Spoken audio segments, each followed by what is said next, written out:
Okay, two things I want to talk about this week. The first is with Valve and Steam. With Valve being brave enough to come out and say it, they admit that you don't own your games. Sounds crazy, I know, but listen, this is reporting that I'm reading from IGN, where Steam now includes an upfront warning to customers that they're buying a license, not a game. Apparently, this move, this update to Steam, this transparency is to get ahead of a Californian law that's likely to pop up in other places thanks to years of lawsuits and concerns about players not having access to the games that they've purchased, like when The Crew was deleted from people's libraries. This Californian law AB 2426, really great name, prohibits online storefronts from using the words, and I quote, buy, purchase, or any other term which a reasonable person would understand to confer an unrestricted ownership interest in the digital good or alongside an option for a time-limited rental. Apparently, companies that violate this law will be hit with fees, so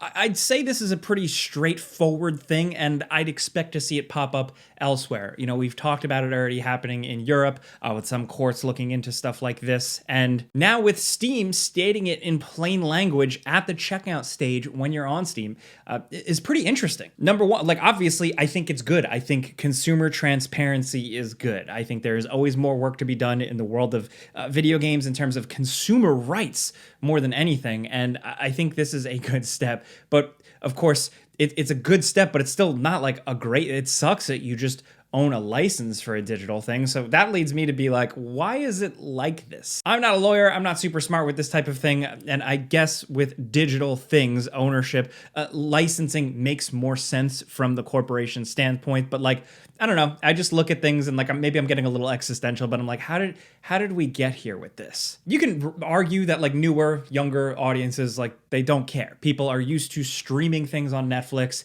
and not owning those movies. They're used to just playing those games on a digital console or whatever. They're used to streaming music on Spotify or YouTube or what have you. So I've kind of always banged the physical drum, like the physical game media drum. And like I've had some pushback more and more over the years because I think some people are just so acclimatized to it. They don't really care. It's not really a concern for them. And I think, you know, fair enough. I can't tell you how to live your life or how to be a quote unquote consumer or anything like that. But it's just interesting in the video game world because we're different. Like gaming, we're built different. I know it sounds silly, but like with the rise of digital music, I feel like it felt pretty quick. Like it was like, bam, there it is. This is what everybody's on. As soon as it was easily accessible, everybody's music listening habits changed. The concept of an album is less important now because songs are just broken up and people play them on their phone or whatever. Of course, like there are still people who listen to music the old-fashioned way, and the vinyl industry is actually a pretty big industry, right? But you have that changeover that felt pretty quick. Then you have physical movies, which feels a little bit more of like a slow decline. And then you have gaming, which still feels like this like weird push and pull. The more you look online, it sounds like there's a lot of people that still just like physically buying their games. I personally know a lot of people who only buy physically, and sometimes they don't get to play the latest game or the new thing that they're excited about right away because Amazon screwed up their shipping, or they're waiting for an all-digital game to release a physical edition. Not to mention the fact that, like, while these companies are slowly pivoting towards the all-digital future, they haven't given up the physical disc sales yet. I know there are outliers, like the big hit Alan Wake was technically all digital up until like right now it's getting a physical release, and I didn't like that. And you have indie games, of course, mostly releasing all digital, and you have some consoles getting rid of the disc drive. But the publishers, a lot of those publishers are still printing, manufacturing discs and game cases and what have you. So I just wonder where this is all going to go. I mean, I think we know where it's all going to go, but I just wonder how long the changeover is going to take in the world of gaming, because it's a little different. You know, there's that push-pull between the consumers, the publishers, the hardware manufacturers. I don't know. It just feels all over the place and a little less predictable. That being said, I do think that the all-digital future at this point is becoming kind of inevitable, but I just wonder, going back to Steam and Valve, like obviously, like we talk about gaming news all the time. If you're watching this, clearly you're probably like obsessed with this stuff, but like the average player, the average gamer might not really realize or know that they are just buying a license, a privilege, a right to play or access a licensed thing. So at the end of all I can say out of this news is like maybe it leads to a little bit more consumer awareness.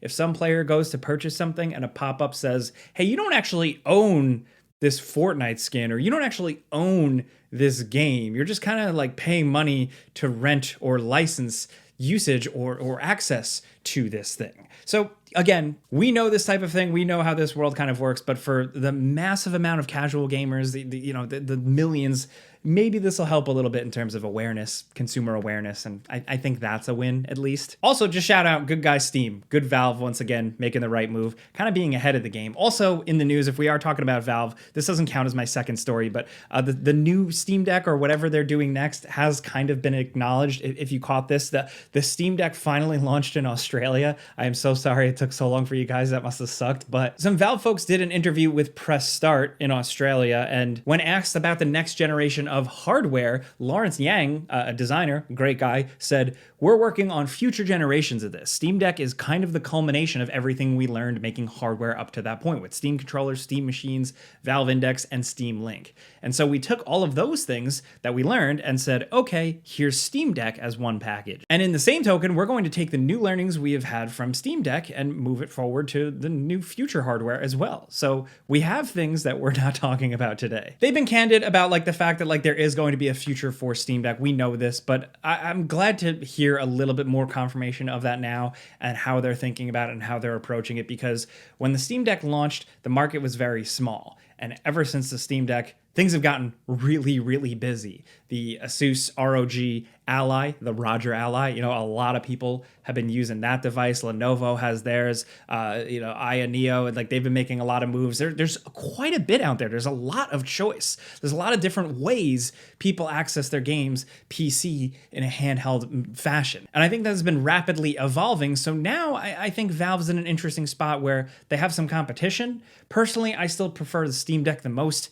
Really, it's just the feel, the implementation, and how Linux works there, like that I prefer that. But I'm glad that there are other products out there in this field. I actually thought it would remain kind of niche, but it has blown up and all these manufacturers are putting stuff out there. So I just really hope that because of that, like Valve isn't resting on their laurels. Like the next Steam Deck is competition minded. It is gonna kick ass. I just hope for the best. My Steam Deck still right now, I have the OLED one. I'm very happy with it. It is still kicking ass, but there is probably definitely a future for these devices. Hey, next up, this video is sponsored by Novium. Check out their hover pen. Look at this. The cool hover effect, the way it spins. So if you don't know, Novium creates unique, innovative, and just really stylishly designed products to really kind of inspire you a little bit. They got some creativity behind their stuff. I've been using their hover pens. I've had them at my side, at my desk here for a few months now. And to be totally frank, they're just really cool. They're really nice, high quality pens to use, but also as a design nerd, I just really like the design and feel of them. In fact, the Interstellar design you see right here actually received the award of one of the best innovations of 2022 by Time. It's a ballpoint pen sitting at a 23.5 degree angle. It's a nod to the Earth's axial tilt. Like I said, I have them at my desk. I tend to scribble down notes so I can remember things, and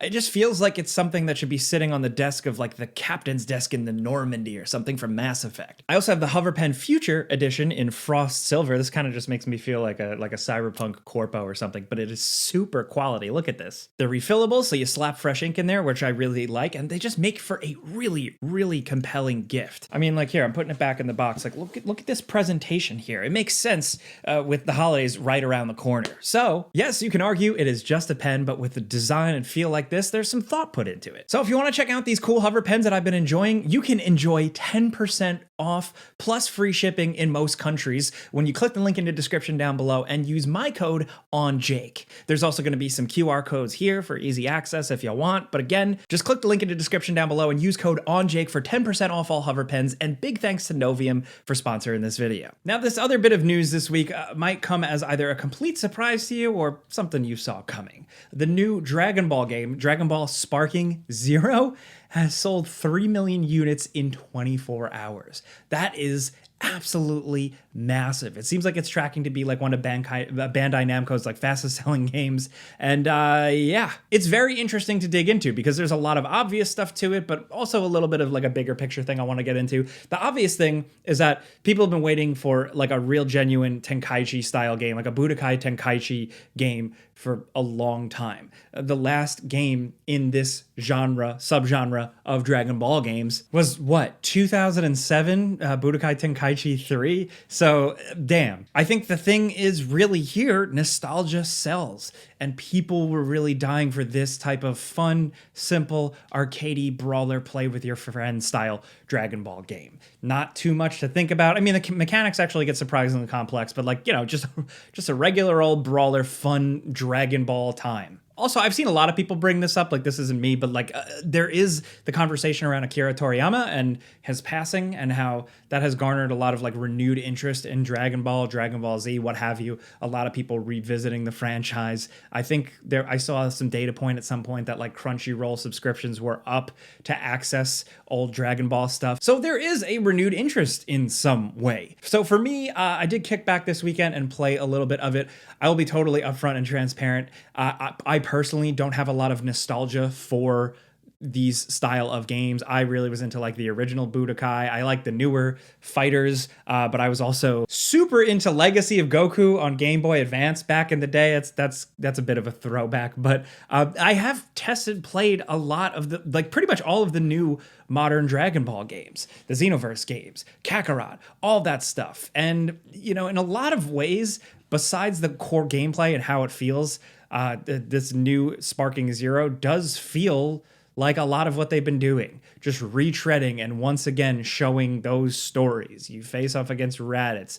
then Vegeta shows up, then you have the Frieza saga, the Cell saga, the Buu saga. Like we've seen that a million times, and we've also seen it in so many video game formats with like some cutscenes, some static screens, and here a lot of it feels rushed, the single player stuff, how you play through, and all the story stuff is just really boring static screens for the most part. It's all about the fighting, the gameplay, of course, but the game still tries to give you all that story stuff. And I just was like, get this out of here. I just want to punch somebody through a mountain. And that is where it delivers. It's a little craptastic. It feels a little aged. It feels a little like spammy at times, but it's got a lot of charm. Unfortunately, where I think the game does fall short is the obvious thing. If you want to play with friends, if you want to do some brawling, some couch co-op stuff, it's really restricted to one environment, and that's really, really lame. It makes it feel kind of like they rushed this one out a little bit, which is interesting because this was like their prized pony. Bandai Namco has marketed the hell out of this thing. And whatever.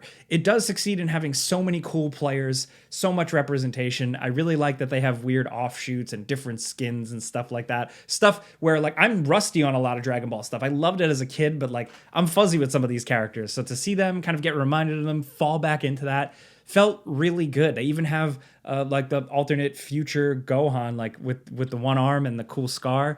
I love that shit specifically. So they have so much stuff, and I think ultimately the 3 million in 24 hours, I think that's the thing here, man. Nostalgia sells. But I think it's a little bit deeper than that. It's not just like people love Dragon Ball, they love this specific franchise. Like I just think people are just chasing that old-fashioned video game feel. I think a lot of people who jumped into this did have memories of, Budokai Tenkaichi 3 on PS2 or something like that. And a lot of players are maybe burning out on modern gaming. We're seeing that in sales numbers for some games. And then you have this, which is just kind of a regular old video game. It's got flaws, it's got some bullshit in it, but it is based on a franchise people love, and it's a return. It's a return of this style of combat. And I just think that's like a cool, positive thing. I'm glad people are getting what they want here. It seems like people are digging it, and that 3 million in 24 hours, that is an insane metric. But at this point, probably when this video is going up, like it's going to be way higher than that. So my other question, and I did talk about this on the Friends Per Second podcast, is like, where did it go from here? Like, do they keep making these specific games? Dragon Ball as a brand has covered pretty much every genre in video games. Like they have like their multiplayer, their fighting game, like their adventure game. They have all that. So I'm wondering what else they could really do. I'll tell you what they should do if they're in terms of like them bringing back old franchises, or like we're in the world of everything being a remake or a re-release. Legacy of Goku. There you go. The idea, the check cashes itself. I know Kakarot, we had that, but like I'm talking Legacy of Goku. Do that. See, again, like that's my point. Nostalgia sells. We're all suckers. Anyway, those are two things I wanted to talk about this week. The other thing I just wanted to drop in was just some random thing I was thinking about with James Gunn, who is directing the new Superman movie, revealed a new image from it, revealing that Crypto is in it. Like Superman's dog, it's Superman and his dog. We have the image. It's a beautiful image. It's released in high res. And this is interesting. This goes with what I was saying, talking about Superman Legacy a while ago. I think I said it in a Q&A video or something a while back when somebody asked, but like, I think this new Superman movie is very interesting. And I think this whole Crypto reveal really shows it. I think we're going to get a Superman that audiences, mainstream audiences, are not quite used to. There's an idea of Superman in the zeitgeist, in the culture, in mainstream culture. It's very simple. It's very like straightforward, cut and dry. But if you read Superman comics, you know they get weird and crazy and zany and cosmic. It still has that heart. It's still ultimately allowed to maintain that core Superman feeling, ideals, but it gets pretty zany. And with everything we've seen coming out of this new Superman movie, it seems like they're going that route. And I'm wondering just how audiences are really going to respond to that. Just like weirder outer space concepts, some of the heroes and villains that are going to show up, you know, they're going for a little bit more of a deeper cut, more comic book thing, at least from what I'm seeing. James Gunn has a track record of doing this successfully in the past, like Suicide Squad, of course, and like the Guardians movies, obviously. But with something as big as Superman like goes beyond that stuff. So I'm just really curious to see how this is going to land. I have some faith. I think he handles these things very interesting and makes them entertaining and accessible for modern audiences or for regular, casual audiences. And honestly, I like Crypto not being a lab is interesting, like a Labrador, but like I think there's a cool thing there. Superman and his cute dog. That is something that could win people over. And honestly, that's something we need right now. I know like Superman, the positivity, like, you know, the hopefulness of it is something that they are aiming for. And I think a dog might help with that. Of course, with the dog thing, I'm incredibly biased, but that's just me. So those are two things I wanted to talk about this week and throw in a little bit more. I want to know what you're thinking in the comments about Dragon Ball Sparking Zero. Let me know what you're thinking. Let me know if you are a little harsh on the game like me. Like I have some issues with it, but like it's still fun. So let me know what you're thinking, how you feel, the fact that it's sold that much. And also let me know what you think about digital ownership and Valve and Steam making some good moves, in terms of the grand scheme of things.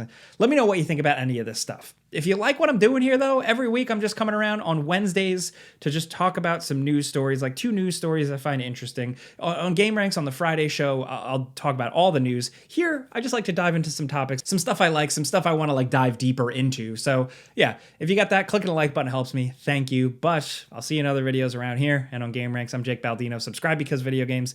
Pizza's on me.